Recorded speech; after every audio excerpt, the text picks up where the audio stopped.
الحمدللہ وکفا وسلام علی عبادہ الذین اصطفیٰ اما بعد۔ میرے معزز محترم اور مکرم بھائیو، دوست اور بزرگوں، ایک مشہور روایت ہے بچے کے گڑ والی، اس روایت کے بارے میں آج بات کریں گے۔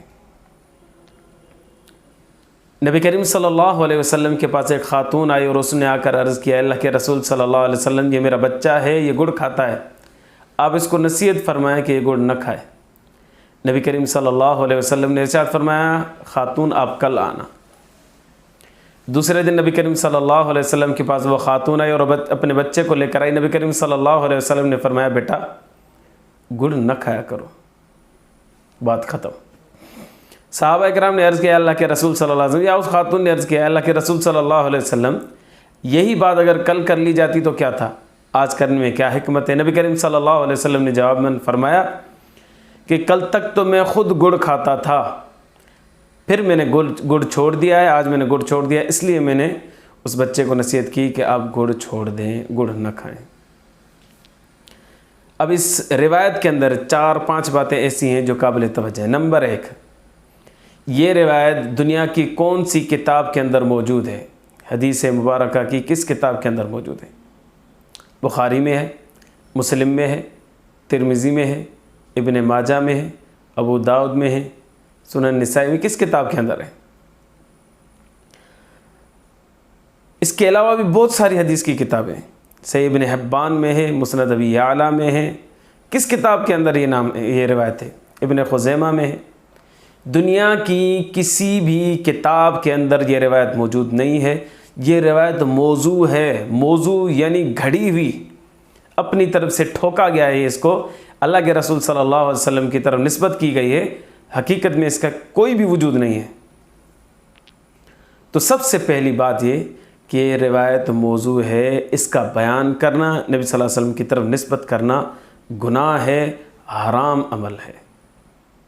دوسری بات، نبی کریم صلی اللہ علیہ وسلم کے ساتھ اس چیز کی نسبت کی گئی ہے جو نبی صلی اللہ علیہ وسلم کے دور میں تھی ہی نہیں۔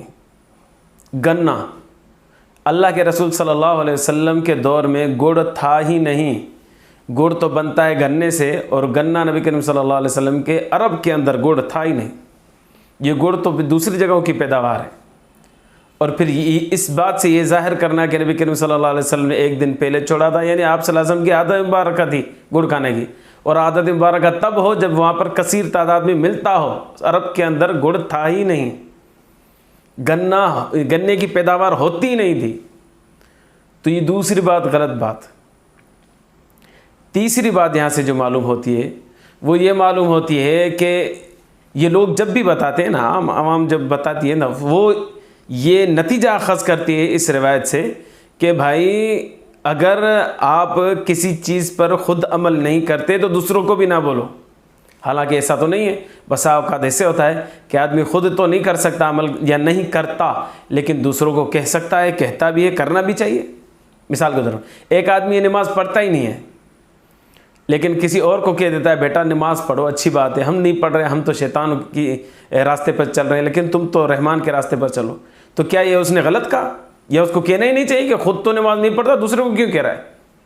یہ تو بات ہی بھائی غلط ہو گئی کہ اگر آدمی خود نیکی پر نہیں چل رہا تو دوسرے کو نیکی پر دعوت بھی نہ دے۔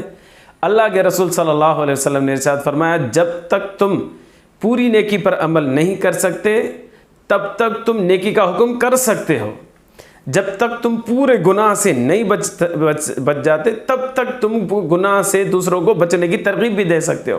یہ حدیث مبارکہ، یہ ریفرنس آپ دیکھ لیں۔ اللہ کے رسول صلی اللہ علیہ وسلم نے فرمایا آپ ایسا کر سکتے ہو۔ تو ایک آدمی نماز نہیں پڑھتا تو نماز کی دعوت نہ دے، ایک آدمی خیرات صدقات نہیں دے سکتا یا نہیں دیتا تو اس کا مطلب یہ ہے کہ وہ خود دوسروں کو بھی تلقین یا ترغیب نہ دے، یہ تو غلط بات ہو گئی۔ تو اس روایت سے جو نتیجہ اخذ کیا جاتا ہے وہ بھی غلط ہے۔ 3 باتیں۔ پہلی بات، یہ روایت موضوع ہے۔ دوسری بات، گنا عرب کے اندر نہیں ہوتا تھا، گڑ نہیں ہوتا تھا۔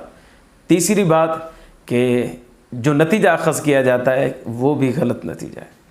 چوتھی بات وہ یہ ہے کہ یہ روایت یا یہ جو ذکر کیا جاتا ہے یہ دوسرے اشخاص کے ساتھ بھی منسوب کی جاتی ہے۔ یہی بات ہم نے لوگوں سے سنا ہے اور ادھر ادھر پڑھا بھی ہے کہ کبھی کہتے ہیں کہ بھئی یہ نبی کریم صلی اللہ علیہ وسلم کے پاس خاتون آئی تھی، کبھی کہتے ہیں حضرت علی رضی اللہ تعالیٰ عنہ کے پاس آئی تھی، کبھی کہتے ہیں پیران پیر شیخ عبد القادر جیلانی کے رحمۃ اللہ علیہ کے پاس آئی تھی، تو یہ بھی غلط بات ہے۔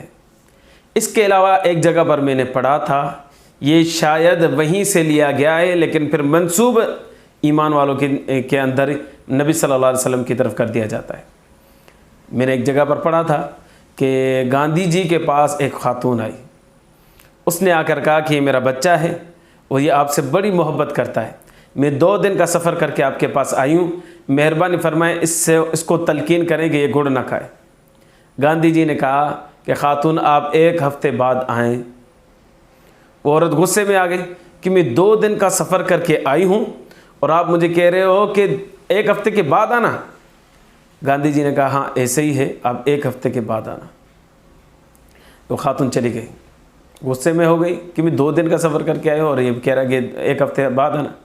خیر 1 ہفتے بعد پھر وہ خاتون گاندھی جی کے پاس آئی اور آ کر اس کو کہنے لگی کہ گاندھی جی صاحب میرا یہ جو بچہ ہے یہ گڑ کھاتا ہے، ڈاکٹر صاحب نے اس کو منع کیا، مہربانی فرمائے آپ اس کو منع کر دیں۔ تو گاندھی جی نے اس بچے کے سر پہ کندھے پہ ہاتھ رکھا اور کہا کہ بیٹا آپ مجھ سے محبت کرتے ہو؟ تو اس بچے نے کہا جی ضرور کرتا ہوں۔